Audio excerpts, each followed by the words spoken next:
Valley and the Harvard Asian American Alumni Alliance, and it is my great pleasure to welcome you to this event tonight, Lessons from China, the Future of Social Networking, with special guest Joe Chen, CEO of Renren. Tonight's program will be a very exciting one featuring our moderator, Jeff Yang, who is the Wall Street Journal columnist known for his Dow Jones column. And I'd like to do some special thank yous before we get started with our main event. First of all, I'd like to thank the MIT Club of Northern California, especially President Elizabeth Ng, for their partnership in this event, the MIT Global Entrepreneurship Network, spearheaded by Michael Can. MIT and CCTV America are filming tonight's event, so you'll be able to find the video uploaded to the MIT and to the Harvard Asian American Alumni Alliance websites. And finally, I'd like to thank SoFi, who helped make tonight's event possible. I'd like to welcome onto the stage tonight SoFi's CEO and co-founder, Mike Cagney, who will introduce Joe Chen. Mike?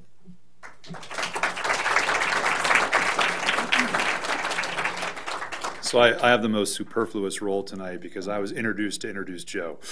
So thanks for coming, and without further ado, I give you Joe.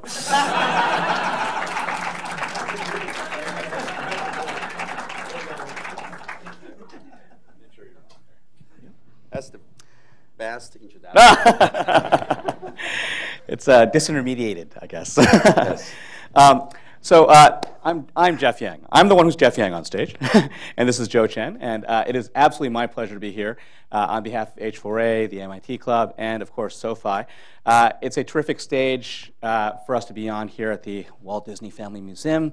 You guys are a terrific audience, and of course we have a terrific guest with us today, Joe Chen. And for those of you guys who are not fully aware of his achievements, Joe is exceptional. He's one of the individuals who's truly pushing the envelope and leading forward innovation in China's internet space. As we know, that is now the largest space in the world. There are now more netizens in China than there are in any other market, including the United States, and is growing faster than any other as well.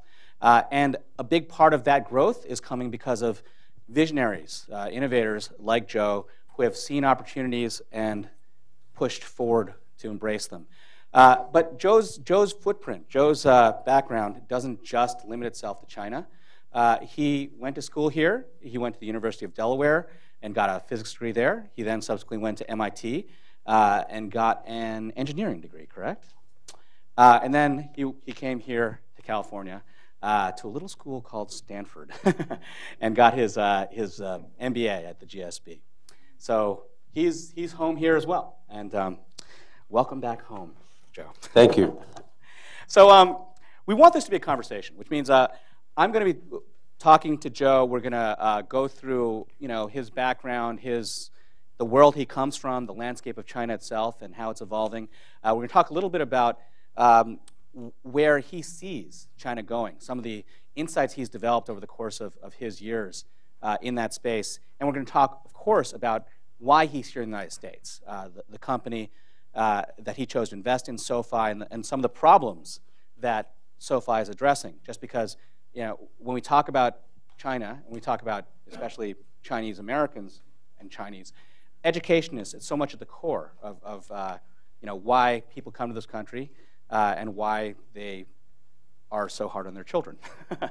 Some of you guys may know this firsthand. Tiger moms. Tiger moms. Oh, they have that in China, yes.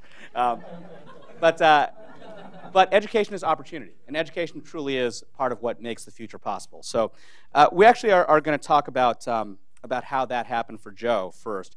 If it's okay, I want to start a little bit with your own personal story, which begins actually in Wuhan, right? Yes. In China. And what was Wuhan like when you were growing up? I usually tell people that's the Kansas City of China. Kansas City. Is that a good thing, or? It sits right in the middle. Is the logistics center. Is the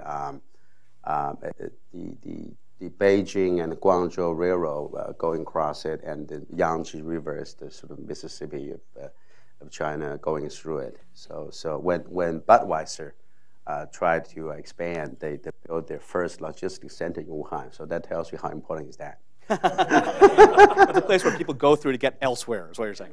And it's a big city too. It's a big city. It's got more than 10 million people. Wow. Well, everything in China is a bigger And scale. it's also very, very hot in the summer. I remember when I grew up, in the summer, I had to pour water into the wall. And once you do that, the wall starts to sizzle. Wow. And you also need to pour the water on the floor, and the floor starts to sizzle. You pour the water onto your bed, which is made out of bamboo. And the bamboo also sort of rattles a little bit. That's how hard it is. So once you go through that, nothing is, nothing's hard. Nothing's hard. So you grew up in Wuhan, and your parents were both civil engineers, I believe? I have father who's a railroad engineer, design railroad stations. I have mother who's self-taught pharmaceutical engineer. Pharmaceutical engineer, wow. And so did you grow up with, did they have particular expectations for you? Were there?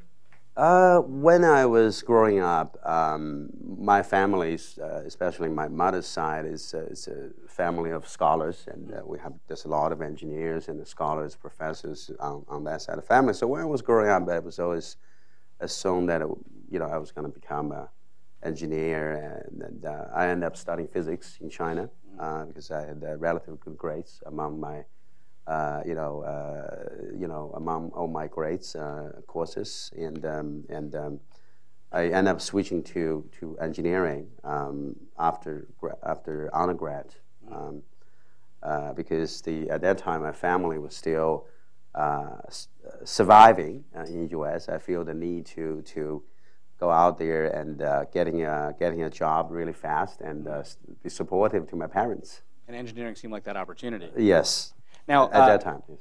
When you came to the United States, it was Yes. You were brought over by an uncle of yours. Yes. Who had already kind of established a footprint in Yeah, in my Delaware. uncle was sort of I usually tell the story. He was one of the first person who he told me that he was one of the very few persons who fly over from mainland China to Taiwan.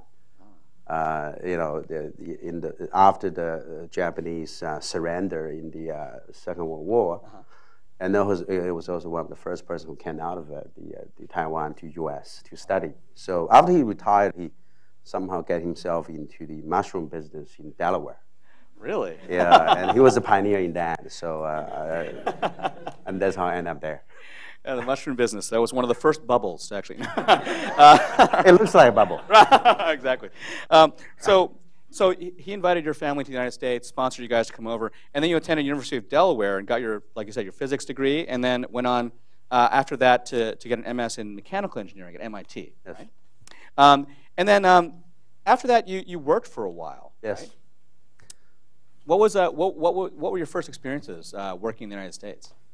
I ended up working for a manufacturing company, also based out of a very unique place. One day I was working in my lab. I was already studied I got my master's degree, and I just getting started on my PhD program. And one day there was a phone call into my office, and wanting me to have an interview. And the gentleman who called me had a southern accent, so I didn't understand him in the beginning. And he said, "Come fly over." It was a business class. I said, "It's a business class. The first time we fly business." So I just went, and and then I got a job. I think they have done some research. They was the graduating MIT course 2 mechanical engineering student. What's the average? They gave me the average salary, but with a car and apartment. So I figured I got paid pretty well. So I dropped out of the PhD to join that company. Wow. And then after 1 year of working as an engineer, I switched into sales. Really? Sales marketing, and I was given China and South Korea as my territory. And after doing that 1 year, I went to business school. Wow. So in a sense, you were kind of already being prepared for, greater things, if you will, kind of. I learned something from my uncle who grew mushrooms. Indeed. Learning things from people as you went along seems to have been a big part of your story. When you're actually at Stanford, I understand that one of the classes you took, you actually had the opportunity to meet both Jerry Yang and Warren Buffett. Yes. Not simultaneously, I understand, but the two of them actually gave you specific insights that helped to shape your future career. Yeah, at Stanford there's a lot of classes. So one of the classes I took was an investment class taught by Professor Jack McDonough, who's I think still teaching. And so one of the things he did was inviting a lot of the luminaries in the investment world to go to class. So one day I was late for class, and I showed up late, so I was sneaking into the classroom, sitting in my door, which is on the front row. I was congratulating myself for invading the attention, and then look up, I saw Warren Buffett, and then I knew that why people were not paying attention to me. So Warren Buffett kind of inspired you to a certain extent to understand, the larger notion around investing and specifically investing for value, right? I mean, I think what I learned in that class and substantially through reading is that for a person to be successful, he taught a concept about the circle of competence, meaning that as an investor or as any professional having a very demanding task, you want to make sure that you want to do things that's within your circle of competence. Let's say for an investor, you specialize in technology, but one day you saw a great company operating in aerospace, and then you said, hey, I understand a little bit of that, why don't I invest? So that's a quick way to lose money. And think that for entrepreneurs and the management as well, I mean, no matter how smart you are, how hard you work, in your lifetime, you will only master a few areas of human knowledge. So rather than trying to operate outside what you know really well, and you focus on the few things that you know really well, and deepen that understanding and become a world-class expert on it, and that's no matter what and then you become successful in that area, and you will be rewarded by the concentration on that within that circle of competence. So that's one concept I learned from that class that I took with me. I think formed the foundation of our philosophy, both for the company and for me personally. And it's obviously stood you to good stead. I mean, especially since if you can develop a circle of confidence in a particular industry, which is going to be growing at the pace that, say, the internet is growing, that could certainly stand you to good stead. And as I understand it, actually, it was meeting Jerry Yang that helped make you realize that this was a growing concern, that there was an opportunity around this emergent platform. As an MIT student, you get exposed to internet fairly early. I think that when I went to school at, '93, we had a system called Zynga. I think it's still operating. It's one of the best campus-based network system you could have. So we get exposed to internet, but we never knew that internet existed as a business opportunity. Come to think of it, if you take a Zynga and commercialize it, it could be a big success, right? Even today. I think that the internet is really. I got exposed to internet afterwards at Stanford out of necessity, because when I went to Stanford, I had a $50,000 in my saving account, which was barely enough to pay first year tuition and board. I had a family too of 3.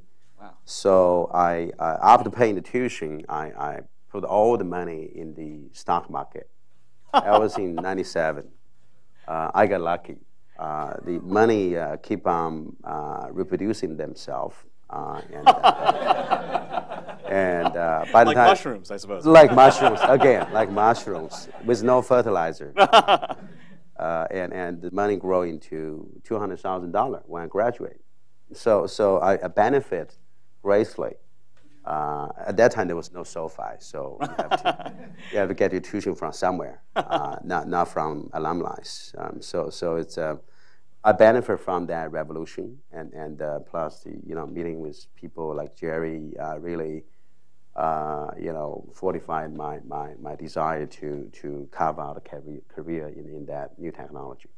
Well, having seen the opportunity grow as you did firsthand, or secondhand, I suppose, from the investments, what then led you to actually want to jump in and launch your own business? And as I understand, your first business actually you launched while at Stanford, right? Yes. I think it was pure luck, right? Number one, I landed here in Silicon Valley. I mean, the environment here was very new for me because the tolerance for failure is nowhere, it's not comparison anywhere in the world. So first of all, you alleviated yourself away from a lot of the psychological burdens of starting a company. And then back in '99, we were not unique at all because practically half of the undergrad class in Stanford has a business plan in their pocket. You go, or a napkin. You go to a computer lab. This bunch of posters. We are hiring. We need a partner. We just need people who can program. So at that time, it was like it was a revolution, sort of like French Revolution, that everybody wants to do something. And we were lucky. So I think that was the early period in the human history where 3 graduating students with practically no relevant working experience could get funding. And for our funding was also, I would say our funding was very unique in the sense that it's sort of community-based funding. We got our first bunch of money from 10 Stanford friends, classmates. So when we left Escondido Village, there was 10 of them come in and they say goodbye, and we're saying goodbye to your money too, because we most likely we're not going to see them anymore. But we were lucky. We actually even though we went through the bubble, we sold a company for $30 million. So they got the money back and made some money too. So, and that was Renren. I was Chen in my first startup, yes. Now, what was Renren doing at the time? What was it trying It's to do? actually a global pioneer in social networking. It wasn't planned out like that. It was when we started business, we were trying to do a virtual community, allowing users to build home pages and hosting home pages and providing a communication tool for them to talk to each other. We launched one of the first few Java-based games in China back in '99. That was very rare. We had an animated chatting room where people can have sort of like a virtual Vegas type of thing. We were pioneering. One reason we could do that is that we hired engineers directly from college, even before they graduate. We hired from the MIT of China, Tsinghua, and they did a great job. Some of the people are still working as the engineering head and the business leaders in Chinese internet companies. So we were unconventional in our hiring because at that time nobody knew how to do programming on internet, right? Because internet was so new. So we figured that people with working experience wasn't necessarily better than students, right? So we hired really smart students and they did a really good job. So morphed into portal, and then one of the product that we launched called Alumni Club, which helps graduating alumni to stay in touch. Back in '99, 2000, we were the first product in the market, and it was based on real name. You have to use a real name to register. You have to write very detailed information on the school that you graduate, what class you graduate. And it became a smashing success, and so we focused the corporate resource on that product with limited money left, and it became very successful. So it really, the reason that we went into social networking business really has a lot to do with our experience back in '99 when we saw that the two things happened. Well, two things that we understood back then. One is the real name works. It reduces the barrier for people to communicate. Once you communicate with their real friends, they share relatively more information than what they would otherwise do in a public environment. You wouldn't share your wedding picture and a vacation picture with your kids on an open internet, but you feel very safe to do that in Chen and Alumni Club, Renren, and Facebook. And Yeah, so I mean, when you're actually building this out with Renren, you know, this was before obviously the burgeoning success that later social networks might embrace, including one started at Harvard University that we've heard of. But yeah, so now that was your first taste of building a company and then selling it, and yet that was just sort of whetting your appetite. Now, right after that, you decided that you wanted to go out and actually raise money to build something bigger. And how did you do that? I mean, this was a period right after, essentially. The tech bubble bursting. Yes. It was not easy. The Renren grew out of our efforts. It's continuation of my efforts trying to start my second company. So I went back to US. Accidentally, this is a story that's interesting, particularly for those engineers among you. So in 2000, I realized it's very difficult to make money on internet because I went out because we sold to Soho, which is one of the leading portals. I went out to help the sales force to close deals, advertising deals. Very difficult. We had dinner at the best, Italian food restaurant in Beijing with #1 guy in Volkswagen China who couldn't close the deal. They don't have internet advertising budget. It's a new thing, new concept for them. So I realized it's so difficult to make money, and with the rate that we're burning money, we're going to die in 2 years. So we better find something, right? So we did some research. I realized that the earning money that the consumer was spending in the scale was on access, internet access. So you pay $10, $20 per month for internet access, or dial-up access, right? So, and at that time there was a lot of there's a big innovation on optical space. Optical networking was very hot. So I went back to US. I accidentally landed in Dallas because there happened to be an optical networking conference going on during that week on my vacation. So I just fly there. I met with a lot of people. They invited me to help them to start companies. Wow. And I did. So I went back, quit my job, and went to Dallas. That's how I landed in Dallas. And then and then I tried to raise money in Dallas. But shortly after we filed a patent and something bad happened, the 9/11 happened, September 11 happened, and then nothing happened afterwards, right? So then I went into a hibernation period where I did nothing but swimming and reading books. I read about 300 books, and some of the story goes on. I read 1,000 books. So I said it's actually 200 to 300. That's the real number. You can't read, checker's note, yes. Yeah, you can't read 1,000 books in half a year. So after reading books, I was trying to recover from the failure, and also learning all the necessary lessons. And of course, the circle of competence come into play because I was going into an industry that I had no experience, right?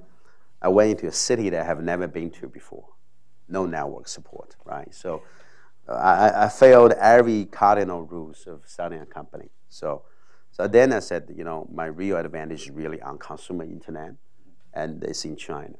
So at that time, I decided to go back to China again and start a company. And that was the start of Renren. And at that time, I mean, when you were actually raising money for that new play, the internet play in China, I mean, you actually raised a lot of money, right? I mean, you are a fair, war chest essentially to go out and launch this new version. No, in the beginning it was really difficult because it was in 2001, 02. Nobody was investing, including the angel investors. I remember I had to take one of the Dallas-based angel investor out to the local McDonald's for 8 times. 8 times. So every other Sunday, we will go out to a McDonald's nearby and having breakfast. And after a few times, I realized my McDonald's package typically comes in at the $5 because I ordered a steak with orange juice, and he ordered a regular breakfast, and black coffee. his package cost $3. I realized it was very difficult to raise money from that guy. But I stick to it, and I keep trying. And so the eighth time he said, Joe, I gave up. I mean, you are so persistent. If this idea doesn't work, you come back with another idea. I decided to just give you the money and you do whatever you want with it. So I raised about $250,000, very, very small amount of money, a very low valuation. I took the money, I actually took my personal money first. And after I committed myself and they put in the money. So very difficult in the beginning. And the first few years were difficult because there was no Web 2.0, there was no Facebook, and Google has not gone public, and Baidu has not gone public. Nothing was working. So the first few years it was very difficult. And then our first break came when in 2006, when Facebook somehow, I think MySpace was very hot at that time. And we had a website called mob.com that's doing very similar things. It's a virtual community with some social networking features. It was using virtual identity. It was growing like mad. So we got a lot of investors interested. They together putting $48 million. At that time, was one of the biggest fundraising as a private company. But in hindsight, we should have. We actually almost wasted everything of it. We wasted at least 30 million of that. Really? Yeah, doing acquisitions. Again, going out of the circle of competence. And then we had only $10 million left. Wow. And the company was burning money at $1 million a month. So we're gonna die in 10 months. And at that time, we made a very brave decision of acquiring another website called Cagney, which is because we have competing website that was rapidly catching up with them. It was real name, social network, initially focusing on college. So we bought that business. We knew our burn would go up if we don't cut. So we shrink our number of employees from 1,400 to 700 in 3 months, and focusing just in this business. Reduced the burn rate by a few times. So we realized we could survive 2 years. But we knew that we only had one chance. And so we became focused out of necessity. And that's one lesson learned, that it's very difficult to stay focused if you have a lot of options. But if you manage to stay focused, despite the fact that you have a lot of options, you can be a lot more successful. Now, Cagney, of course, which means on campus. Yes. Cagney would eventually evolve into Renren.com. Yes. And in the course of that, I mean, when you actually decided you were going to pivot to just focusing on Cagney, did your initial investors, which included some really big names, like General Atlantic, Dahl Capital Management, and Legend, which would become Lenovo, had a big investment as well. What did they think about? And Excel. And Excel, yes. Excel part. So we had no problem from Excel because they have already invested in Facebook. But everybody else, were they? Everybody else was just had a blind trust on the management. They knew that we learned lesson, and because some of the investors also pushed us to do those acquisitions, and they realized that wasn't the right move. So they were supportive. We were persuasive, because when we become persuasive and determined, we can be really persuasive. So I think everybody went along with that. It wasn't a difficult job to convince the board to go along with that. It was a good move, right?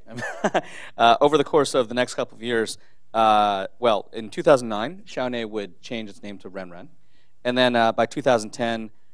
You had 160 million, or 160 million registered users, 40 million active users per month. That's the last quarter. That's as of the last quarter, so 2012.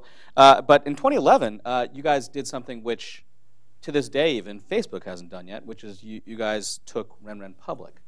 And that must have been something of a decision to make. We never thought that going public is something to brag about. I think that especially if you look at the extremely high failure rate of technology companies going public, post-public performance, majority of the companies eventually die. So going public is really, you knew that unless you do something extraordinary and be really smart about your strategy and operations, you knew that you're going to be falling to the 90% because the gravity will pull you in. So I think Facebook could have gone public anytime they wanted. But they did something right, which is, delaying the IPO process as much as they could, because as a private company, we realized that you could be a lot more nimble and move much faster, especially promising new areas of growth than a public company. But we try to maintain the same long-term focus as we have always been as a private company. We just have additional responsibility for the public investors. And out of the gate, I mean, Renren was really hugely successful as an IPO. It did pop briefly up to a $7 billion valuation, right? And then, I mean, it's a little less than that now, but it remains one of the primary stocks if somebody's going to be investing in the Chinese internet. And the valuation's, still pretty significant as far as the larger space of, I guess, Chinese internet companies. But it also gave you guys a war chest to work with. And, given the fact that the internet space is developing so rapidly, one of the things which I think, has to be underscored about Renren versus, let's say, Facebook and other players in the United States, is that Renren's opportunity is having to grow in tandem with China's internet itself. I mean, you're not talking about a situation where you have the kind of penetration of the United States. You have a situation where it's still growing rapidly. And even though it's bigger than the United States in raw numbers, it's still a small percentage of the overall population. Yeah, but Facebook has one advantage, which is they can expand globally. Right. Where Chinese companies relatively have less of a history of expanding globally in a successful manner. I think that will change slowly, and will for sure change. So let's talk about the Chinese internet opportunity and Yes. Renren's space in it. I mean, I think that one of the interesting things is that Renren obviously has a very privileged position. It's got it's one of the largest social networks. It also has one of the most attractive demographics. But you've also been taking the basic idea around what Renren represents, this whole notion of creating this sort of social opportunity or social platforms, and bringing it into other spaces. So staying within that circle of competence, but expanding into other areas of direct opportunity. And what does that strategy look like? What are some of the things you're trying to do to grow Renren within this space we've talked about? Well, I think there's two opportunities related to social networking. Right? One is, of course, the horizontal progress of social as innovation and a revolution on the internet. So social networking started really as a communication tool for friends to communicate and share. It's a more efficient ways of communication and sharing,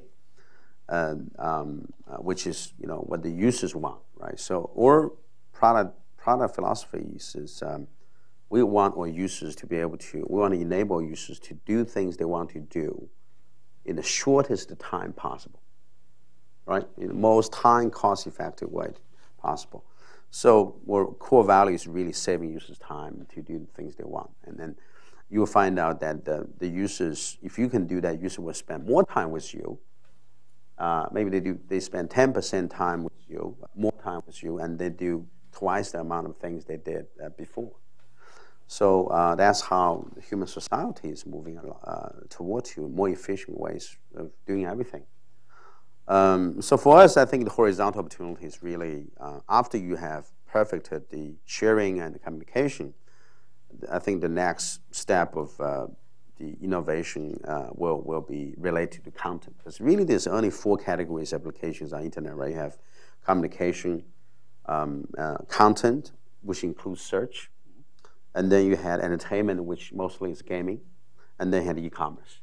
So really when social networking as a platform take up majority of the space in communication, it starts to have a bigger and a bigger influence into other verticals, right? So the first vertical that gets affected and improved is the gaming sector. So that's why you had the rise of Zynga, which went from nowhere to become the biggest gaming company in the world in a matter of 3 or 4 years. And EA and Activision, they took multiple decades to come to the current size. So that tells you how social is really changing the gaming industry. So another example is in the e-commerce sector. I mean, Groupon wouldn't be as big. It probably wouldn't even be here if there's no social infrastructure online. Because when we launched a group deal the first time in China, we did no PR. We never knew how big it's gonna be. So we basically offer a group deal. It was a movie theater ticket in Beijing. In a movie theater that nobody wants to go because it's too far. And we basically offer that deal we basically run some ad, not a lot, to people for a user base in Beijing on that day, one day. And we sold 70,000 tickets in the first 12 hours. How big was the theater? The theater is a multi-screen theater. It's built by Jackie Chen theater. Yes. Right, so. Now, this story gets better. So because the deal was offered in the evening, right? So first 12 hours we sold 70,000 tickets, and then people start to talk about it. They share that on Renren, they share that on the internet, and they share that with their colleagues during lunch. And after lunch hour, the website just go ballistic. We went on to capture another 230,000 tickets for a total of 300,000 tickets in one day. So that's the power of social networks. Without social as infrastructure, Groupon wouldn't be here, or if they are here, they wouldn't be so big. Wow. So that's the power of how social transforms commerce. So I think that right now what we're working on now, so we address both of these issues, both of these opportunities internally. And now we're moving into another area, what we call social content. We think content business will be transformed by social. I mean, already been validated by data of a lot of the news sites in the US where, they're getting more traffic from Facebook every day. Mm-hmm. So we're looking at how content business will be impacted, particularly on mobile phones, because we realize that on mobile, people most likely will search less. Because typing has more barrier, especially for Chinese characters, right? It's a nightmare to type Chinese characters on a mobile phone, right? So we think that the primary ways for people to get content, it's actually not through search on mobile phone, at least not on mobile phone. It's probably going to be in a subscription-based manner, right? So they want to be pushed on a mobile phone. The user behavior change dramatically. So that brings us to another vertical opportunity is really how products should be built for mobile internet, for smartphones. What kind of features you should keep, because the form factors are different, and there's additional capabilities such as location-based service, and there's a different kind of input devices, right? The keyboards are much smaller, and you get a camera. How are you going to leverage those additional features of that tool to make a better service? So that's what we call the mobile internet opportunity for us. Because social networking is poised to do extremely well, much better than PC internet. Well, and China, of course, is a place where the mobile internet for many people is the first internet, right? That's the first screen they have and the first access to the internet. So in many ways, it's not about following, it's about leading where the world is going to go with a lot of this stuff. But now, that actually brings up another piece, which is, of course, to a certain extent, the biggest opportunity out of these, which is this notion of revolutionizing finance. And this is obviously something that we've been talking about all weekend, but there have been other attempts out there to try to kind of bring social aspects to finance. The particular experience you've had yourself, in terms of having communities of individuals, whether it's you're first coming to America because your uncle, in basically the communities of relatives. Yeah, community of relatives. That's a big community, especially in China, or at least for Chinese Americans. Less so in China because of policies there. Then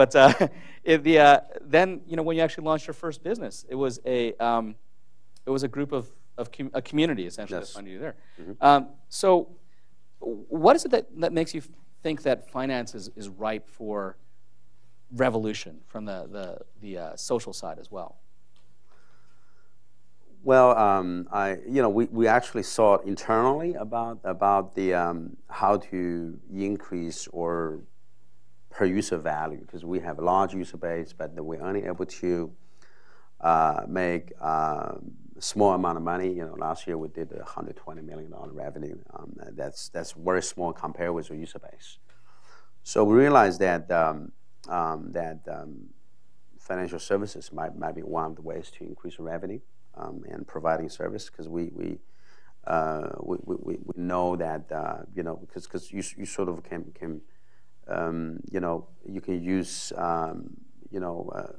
user behavior and to maybe do a better job in evaluating consumer credit. So we internally had some discussion, and so when I met with Mike accidentally.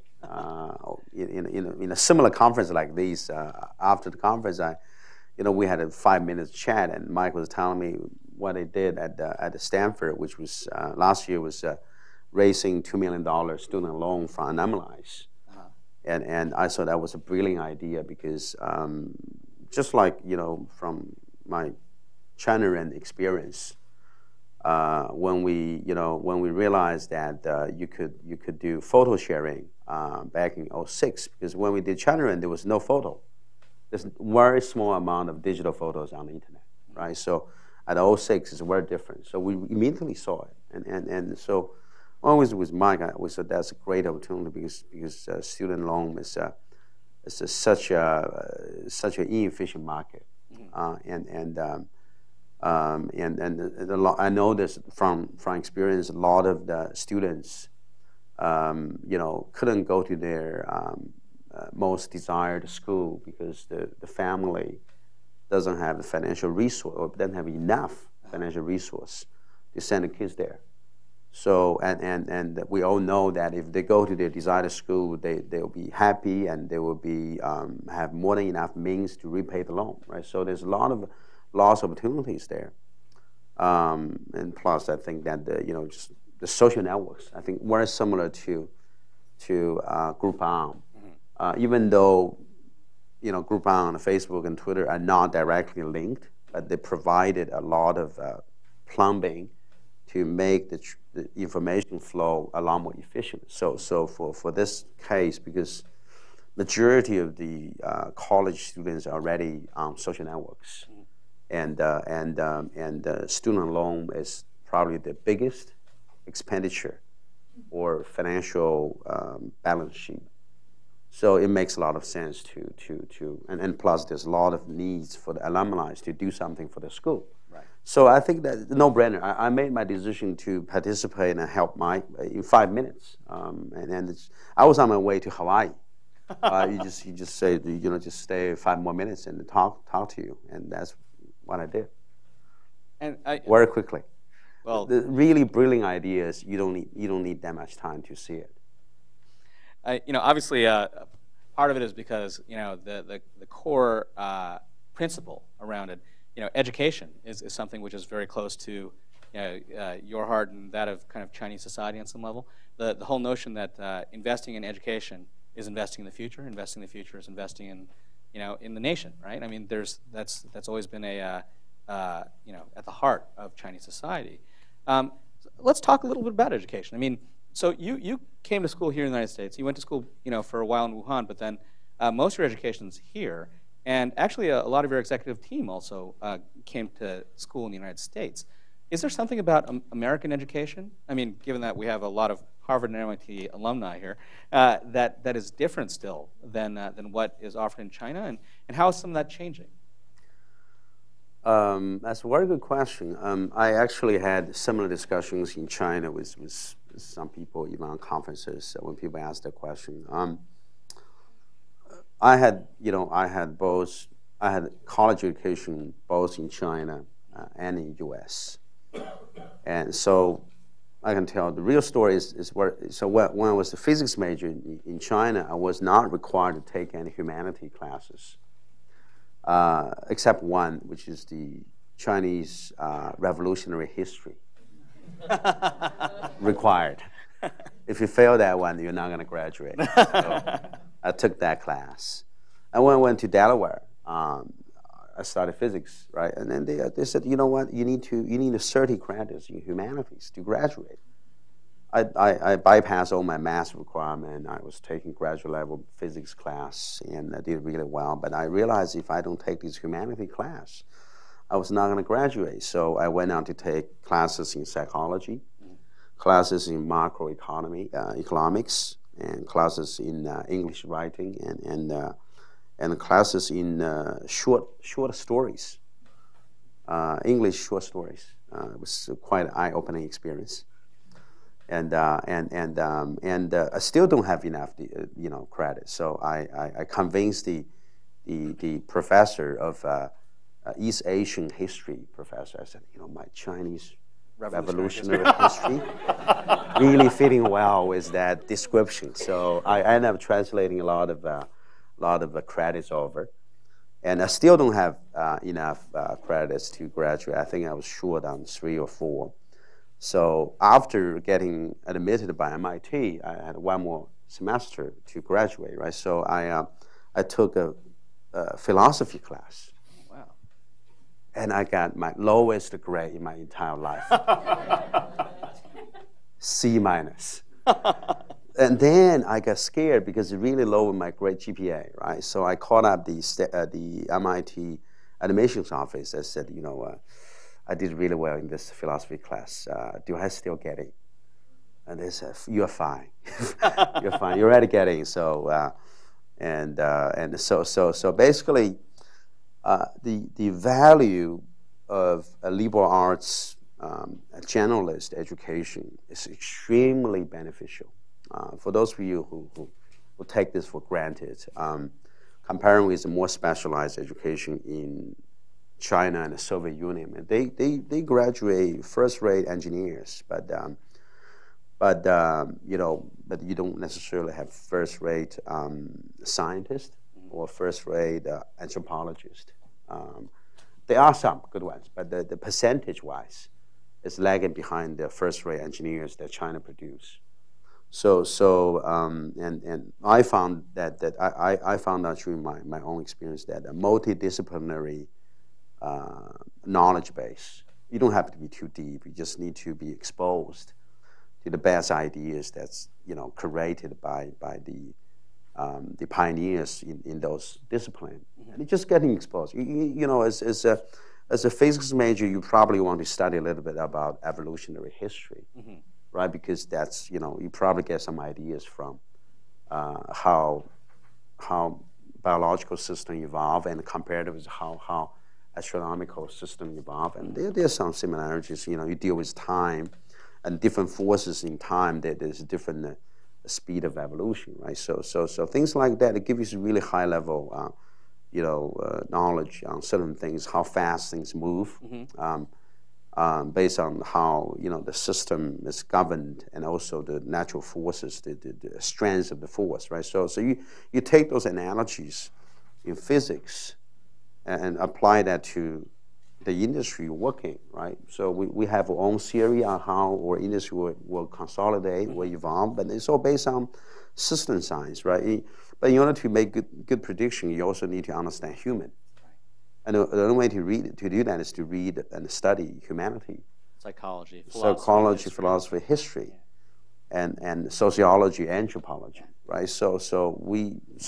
My personal reading hobby is really on this humanity stuff. I don't read that much about management science. I read humanity because that help you in the long term to become better manager, in a fundamental way, not just from a technical way. I think that's a pretty refreshing, position to be in, especially as a CEO of a major company in China. And it seems like there is a tide turning right now, where there's more expectation and hope and more, kind of a push to encourage creativity, risk-taking, expansion into spaces that are less, as you say, kind of linearly focused on particular fields of achievement. So what we are trying to do at Renren is to try to take that benefit, what I just described, a generalist, knowledge base, to the broader population in China that could potentially benefit from that approach, right? Because there's a lot of smart college students in China, but the coursework is designed around very narrow curriculum. So what we try to do at Renren or philanthropy efforts, one of the major piece of that is to leverage on a social platform to more efficiently distribute the best ideas that was developed in the past few thousand years globally, not just Chinese books, right? In the form of ebook, right? We could distribute the Art of War of Sun Tzu to a broader audiences, a user base, because as a student or a young person that's into learning, I mean, if you get exposed, because they didn't have the exposure and they didn't know, there's anthropology. As an engineering major, you probably should study a little bit. You should have probably in your lifetime, you should spend 5 hours reading anthropology textbook. Mm-hmm. Just pick out whatever you want and just understanding there's a discipline that's actually thousands of scholars have studied and broadened. Things like just have a more complete understanding of the universe and the society. So we think that's what we can do really well, because we have an internet platform and the ebook is frictionless. Mm-hmm. We're going to get the famous people to endorse these books. Mm-hmm. And in order to get into the list of these books, it has to be broadly recommended by important people who benefit from these books. Like a canon, if you will. I think that this is also part of this sort of larger conversation around how social means multiple things. It doesn't just mean social in terms of like connections. It also means causes. It means actually trying to invest in things that are worthwhile. And I mean, with that, I think it would be great for us to actually open things up a little bit and have some conversations with you guys. And I know that we had distributed cards for people to provide questions. We're going to do that. We also have a stand-up microphone. So if there are questions that have been prompted based on this conversation, we'll be able to bring that out here and have people talk that way as well. Obviously the questions can span pretty broadly. We would love to have you guys ask questions, about Renren, about SoFi. We can bring Mike up here and answer some questions there. Yes, sir. My name's Michael, originally from MIT and Harvard. Have you thinking about expanding the Renren social network for Facebook expanding to healthcare-based business? Because it's the biggest humanity coverage that everybody, either as a patient or loved one. I think if there's, I think some smart entrepreneurs in the U.S. will figure that out. It's probably not the best focus for Renren. Again, I described these. I have no doubt that's probably a big opportunity. If there's, if you find innovative ways to unleash the power of community and the social networks and build more trust and increase the flow of information and efficiency of it and making better decisions, because when you look at it, it's really, human society really about a series of decisions based on trust, information. right? If you find an effective way to do that, then you're onto something big. So there's no doubt, I think, that there will be vertical businesses, big businesses such as finance, such as healthcare, being transformed by social. But some smart entrepreneurs need to figure out a way to attack the sweet spot in that sector. I think in finance, I think it's the student loan, but in healthcare, I don't know what it is. Also, can we get some of the cards? If people want to actually pass them to the end of the rows, and then we'll bring them out here. I know some of you guys may prefer questions that way. All right, thanks. And while we're waiting for that, let's take another. It's better just to stand up and yeah. You want to? And deliver. I'll stand up too, because sitting is too tiring. Hi, my name is Kapil. Question for you is, here in the U.S., you're seeing a rise in what we call enterprise social networks. So companies like Salesforce Chatter, Jive Networks, Yammer, all getting a lot of funding. What do you think the opportunity is for enterprise social networking in China? And is it something that the culture supports? And how do you, can it be an opportunity for Renren? Intuitively, I think that if there's a market for it in enterprise space, I think that the culture aspect probably is less relevant than on the consumer side. The consumer side, people are really using a product for entertainment. They basically, if you study anthropology, there's a big difference of culture across different continents and countries. So, but professional work is very similar. So I think there's actually that's a factor. Whether there's market for it, I think there will be, because, as I said, social networking is really about two things. One is communication, sharing. And you do a lot of that on an enterprise level. And then you need privacy too. So that makes even more sense. Let's see. Well, we have a question here that's talking about the sort of elaborating on the next phase of social content, and what that really means in terms of where social media is going. Things like Sina Weibo and so forth.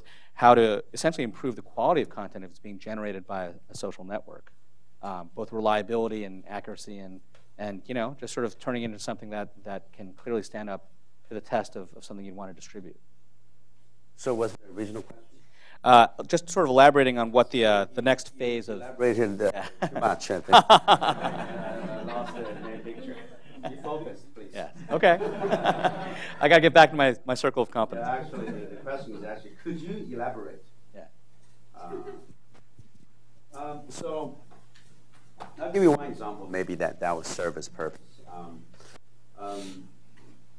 We created a new service. It's what we call live blogging, which allow our users to, number one, publishing content publicly to the entire user base, so it's like Twitter. But rather than just doing the plain vanilla version of that, we allow users to really have a lot of flexibility to construct the web pages and really give that page a character and personality. And secondarily, we build that service into a photo-centric application in that where you use photos. And then number three, we designed a product with the pad market in mind, because we realized that the implementation of touchscreen pad that's rapidly becoming, the users are getting very used to looking at extremely long pages. So the original web 1.0 pages are very short because it has to fit into a typical computer screen. The user doesn't want to scroll up and down, right? But with touchscreen, it's really easy to just keep flowing like this. So these are the small, subtle changes in hardware that will drive the innovation on a software. In a way to maximize the benefit of these new features. So that culminated into a new product called live blogging, and it's number one in China. A lot of famous photographers now are finding the home on Renren, we call it radio station. The slogan for that is behind we allow the user to pursue the dream. It's very, very rich content that they produced. So that's one example of what we mean social content. We think that that's, with all this innovation of social plumbing and then the changing platforms and hardware, new type of applications emerges. And when you tighten the connection between the social network with that service, the service grow like wildfire. So that's one example. So I actually have a question here that is asking a little bit more about what SoFi is about. I guess that they want. There's a question here asking more about what it means to invest in a business like SoFi, where it's really about kind of this community that is investing in other individuals. I don't know if this is something you feel like you want to tackle, or do you want to, maybe we could bring Mike up here to talk a little bit more about the business model and so forth, and what it means for, why it was appealing to you, especially for investing in it. I'll let Mike tell his story and tell you later why it's appealing. All right, well. Sure. Yeah, come on up here. I'll be very fast. So I think Just like your introduction. yeah, won't be that fast. Essentially, what SoFi does is it tries to reintroduce the norms of community finance into the consumer finance market, but into student loans in particular. And the basic premise is very straightforward, which is you should be able to get a pool of alumni who care about their school, they care about students, they invest in a fund, and that fund in turn lends to students, and you create an explicit level of accountability between the alumni and the students. And what you're doing is you're hoping to create positive performance, positive selection, positive behavior among the students, because you're accountable back into that alumni community. And when we did this at Stanford, a couple of really interesting things came out of it. We went and we pulled roughly 40 alumni to be part of this initial pilot program, lent out to 100 different students at the Graduate School of Business, and so we had 140 as an initial community. And the ways that community has kind of come together and supported itself in terms of making sure that all the graduates this year have jobs, for example, and finding ways to facilitate forbearance within the community to make sure that if someone wanted to pursue a nonprofit that was of interest to a particular alumni, that they had a way to help that student out to provide support for their loans. We're sort of the epitome of community to us, and that's what we were really excited about. I think what Joe got right away was fortunately he'd been thinking about financial services for a long time, and he's right. Literally, I thought it was the worst meeting ever because in 5 minutes he said, "Okay, I've heard enough." And I said, "Well, you sure didn't like what I was saying." And he said, "All right, I'm in." And I didn't believe it. And then he called me a couple days later. He said, "I'm in, but here's a bunch of work for you to do." And every time I talk to Joe, he gives me like 10 things I got to do that keep me up at night for weeks at a time. But he's always exactly prescient about things that we need to do and keeping us moving quickly. And I mean, to that, I mean, what made you decide to make your first U.S. investment in SoFi? Well, maybe I should use this one. Yeah, I'll use this one. Well, I saw the pattern there, right? Because it started from a college and a leading college, and then I can clearly see that the same model can work in 50, 100 other markets, colleges. So one thing I told Mike to do, because I asked initially, how many schools do you want to expand into this year? He told me 5, right? But I told him, no, you cannot grow so slow. You have to expand into 50, 100 schools in this year. Because I recall that early days when we did social networking, right? And when Mark Zuckerberg did the Facebook in Harvard, I remember how fast he expanded outside of Harvard, and how fast we expanded outside of Tsinghua, because we realized that was land grabbing. You want to run as fast as you can, and so one of the small contributions I made to SoFi was to encourage Mike and his team to run as fast as you can, and leave everybody in dust, in a good way. Which means many sleepless nights. And typically, I don't do angel investment because most of the time it's distraction for the management, because I focus I think focus is really important. You have a lot of investors that counting on you. So we spend, we work 14 hours a day when we're in Beijing, 70% of the time on products and product-related, people issues. But really, this is one exception. We think that, I personally think that SoFi will become multi-billion dollar, even 10, 20 billion dollar, $100 billion company. So we think big. So one of the lessons that I learned in my career, if there's anything that I want, I hope that each person will come here that can take away and maybe apply to life. I think that one I already talked about, which is being focused, and the second being persistent, right? So if you're doing a startup or pursuing a job, or doing a job, it just need to be continuously improving. And if you fail, don't give up, right? I talked about my McDonald's story 8 times. If I gave up on the 7th time, I wouldn't be here. Maybe I'll never get founded. Maybe I went into the mushroom business in Texas, which probably not that bad. No. You never know.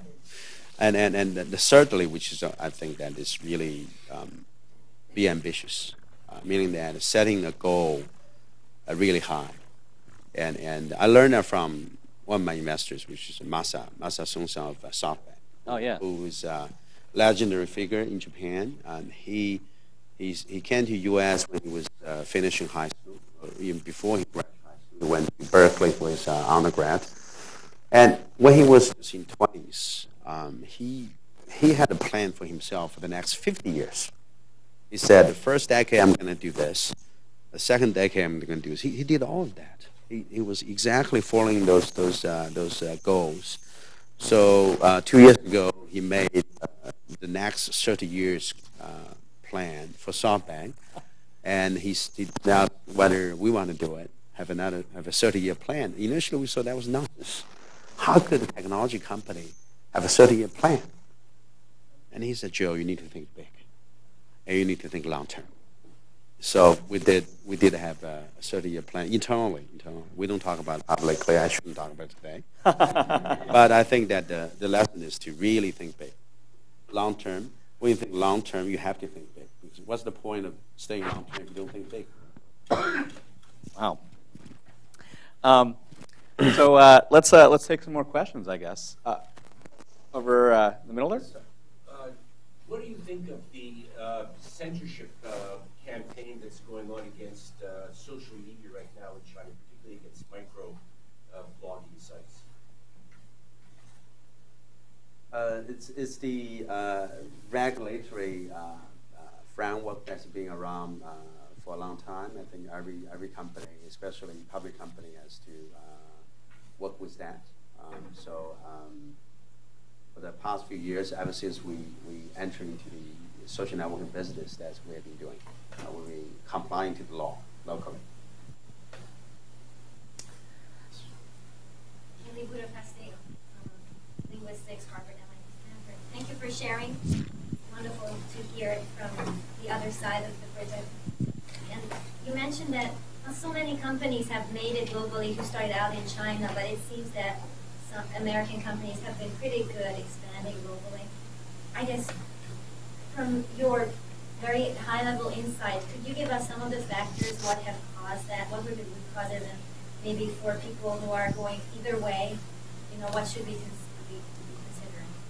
I have my own series that's definitely not authoritative, because I'm not expert on history and culture, but since I read some books, I have my own theory, right? I think it all goes back to one of the reasons why U.S. company is so successful expanding globally. I think it all goes back to Roman times. Because if you look at the institution that's put in place in U.S. nowadays, really a regional version of that came from Roman days. All right, you had the Congress, you had the chief executive officer of the country that's elected by people, and the responsibility and the rights of citizens. So I studied some Roman history on my spare time, and I figured out why Roman became so successful, other than the military very advanced and all that. There's one characteristic that distinguishes Roman Empire from other empires, such as Mongolian Empire that used to rule the world for a while. When Roman conquered a new country, they don't kill people. They say, you guys are welcome to join Roman as citizens. And you have equal rights and responsibility. I think that subtle, comparing with the Mongolian Empire, they conquer the country and the city, they kill almost everybody. And they become very feared rather than they can rule the country and the city for a while, but it's very difficult to stay there forever. So I think that I went to Europe last year for the first time, and I saw Rome, and I went to England 3 months late after that, just to look into the institutions that was put in place in England. And amazingly, it's very similar to Rome. And of course, United States, inherited a lot of the stuff from England, primarily the political institutions. It's very powerful. It's an idea that was invented more than 2,000 years ago. Now is ruling increasing portion of the world, and that's why that provided a culture and political infrastructure for U.S. companies to expand globally. And so you ask the question why England nowadays is not doing that. But you go to England, and one thing that comes to mind basically, if England has a piece of land as big and rich as the United States, I think they will do equally well. Resources. Resources, yes. Institution plus resources. And in the U.S., I think that we take that concept of equal opportunity further, and inviting a lot of smart people, hardworking people all over the world coming over here, studying and work.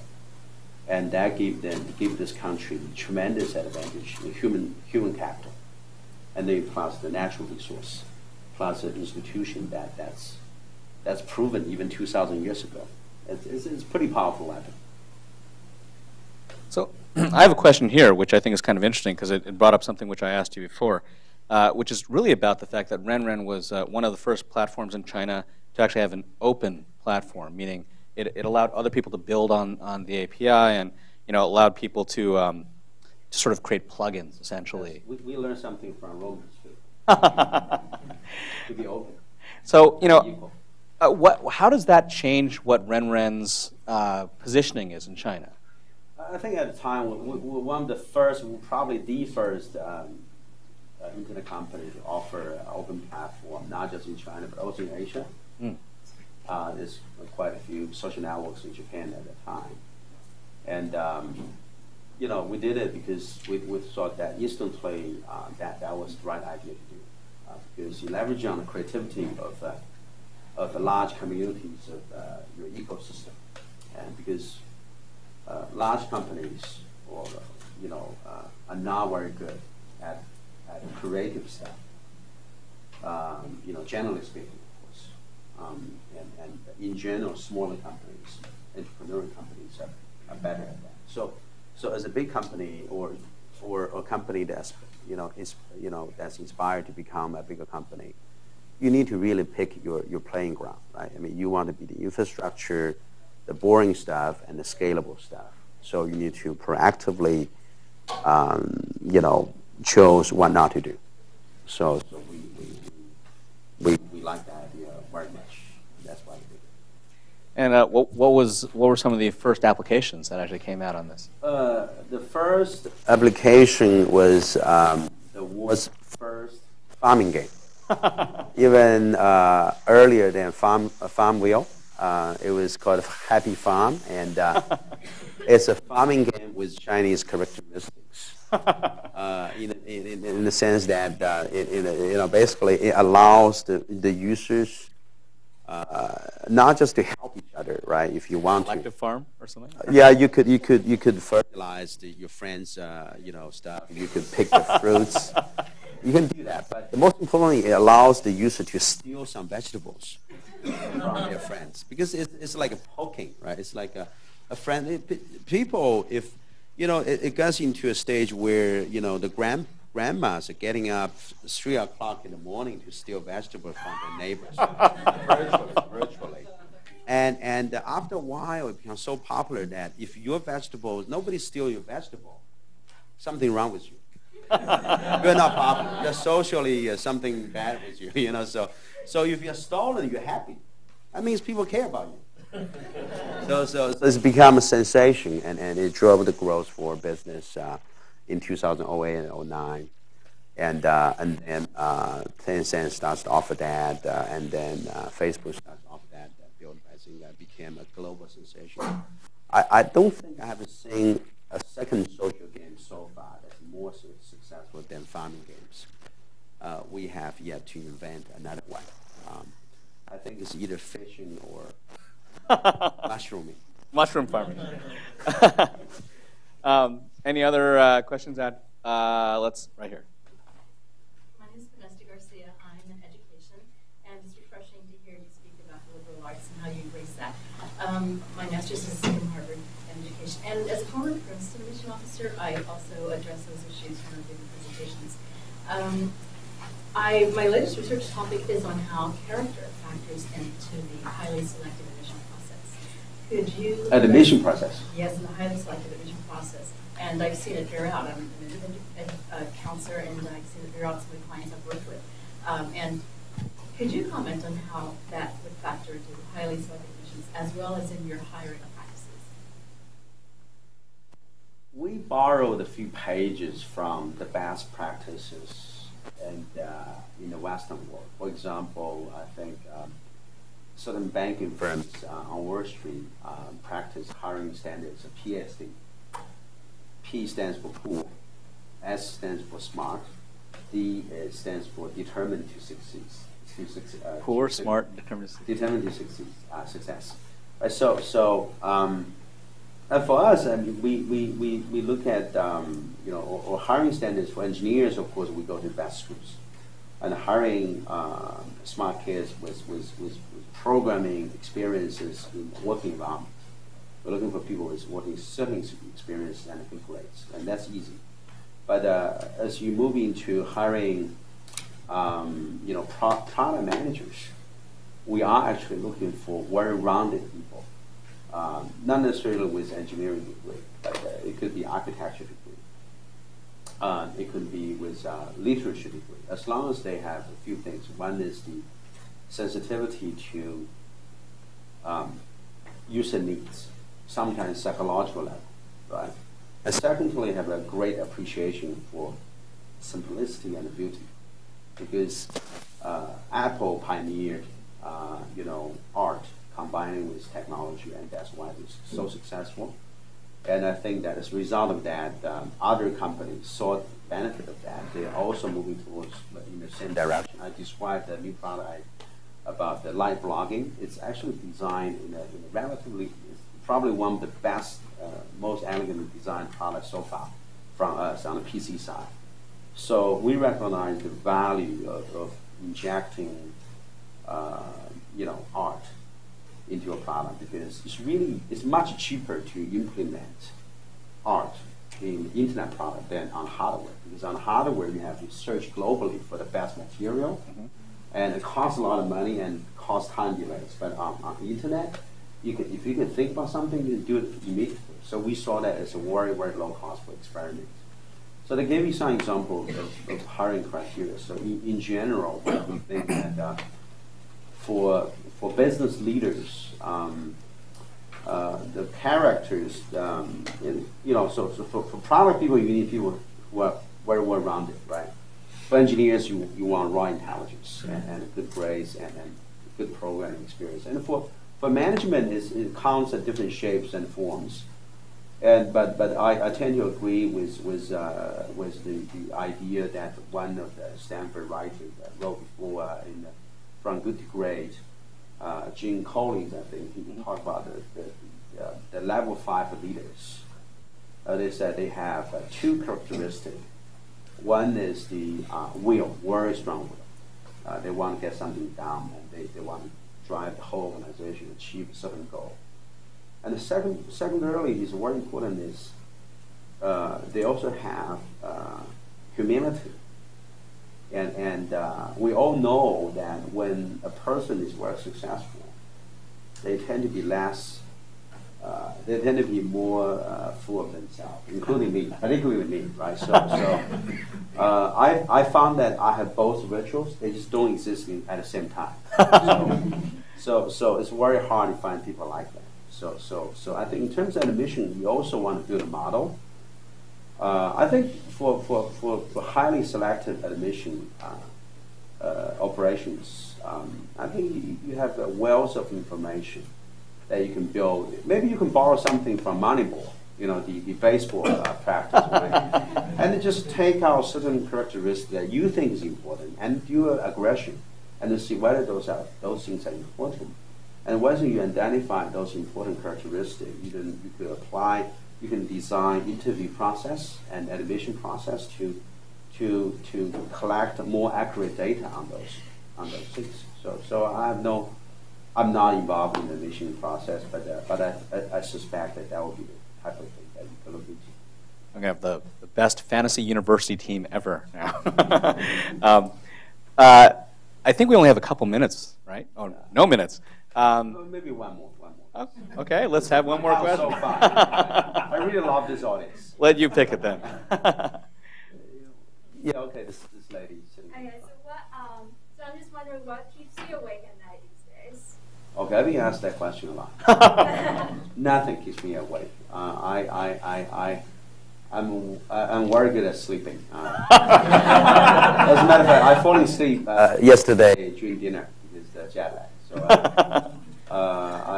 We worry things, but I never take the worry to sleep because I know in the long term we'll be doing really well. In the short term, there's always some challenges, but we have a long-term goal in the mind. We know long-term we'll be doing very well because we work hard and we think hard, and we think that we are working on the right things. So our competitors are human; they're not aliens. So we think we'll win. Yes. All right. Well, no. I think we got to get out of here. Thank you guys very much. Thank you so much. Thanks a lot.